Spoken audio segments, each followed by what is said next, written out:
Well, good afternoon, Columbia, and happy Friday. Matt McCormick with the Columbia Chamber of Commerce coming to you again. Give you a recap on what happened this week. You had a busy week, but then also talking about what we got going on next week. So want to start off with a letter that was sent to all of our members from our chair of our board. It was really just an open letter to our members to talk about the things that we've been doing, the things we're going to continue doing, reaffirming our commitment to the business community and to the community as a whole. Talk about how we're serving as a champion for business. We're going to work as a convener for inclusive collaboration and be a catalyst for a thriving community. So if you hadn't had a chance to read that letter, I ask that you do so. It should be sitting in your inbox. If not, we have also posted on our website and also our social media pages on Facebook and Twitter. So ask that you just take a couple minutes and read that. Appreciate it very much. A new resource out. So the U.S. Chamber of Commerce has put out a new resource with the guidelines to reopening and suggestions on how to reopen. Now, of course, it's also with the caveat you need to follow your local guidelines first and foremost, but these are just some general guidelines for different type of business industry sectors that can look at.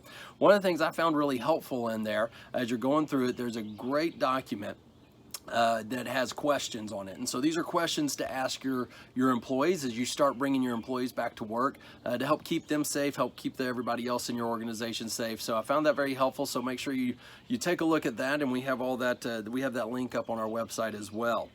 So a big thank you to our Convention and Visitors Bureau for allowing us to partner with them in a meeting that we had with our hoteliers, some of our hoteliers in the city and the county and the health department, to really start going through some of the guidelines that are out on the reopening, on how can we help maybe some of our hotels with conference space to start taking a look at how do they start rebooking conferences out into the future. So if you're looking into June, July, August, and into the fall, and making sure that they are ready and have the ability to be ready, and that we as a community are prepared as we bring those customers back into our community. And a big thank you to our hoteliers for everything that you've done. I mean, y'all have done so much from everything from always taking care of your customers, but I know a number of our hotels did special rates for first responders and such. So thank you to everything that you've done. Thank you for taking time to meet yesterday, but also thank you to our city and our county and our health department for meeting as well.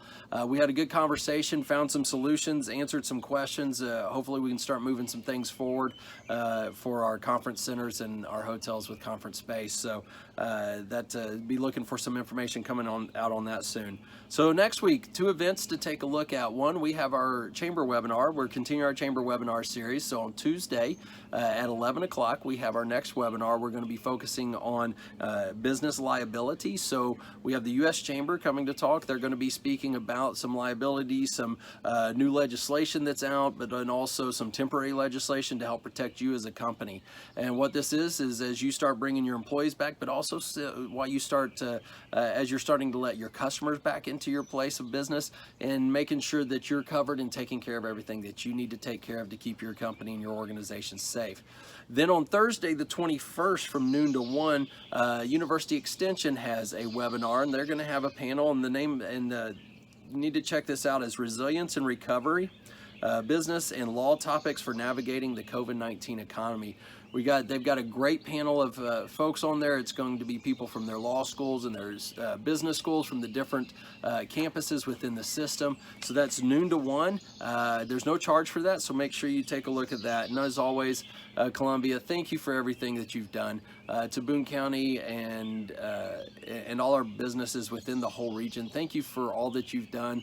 We continue to keep cases down low, and that's because you're doing your part. So as always, stay strong, Columbia. Have a wonderful Friday, and we'll see you next week. Thanks.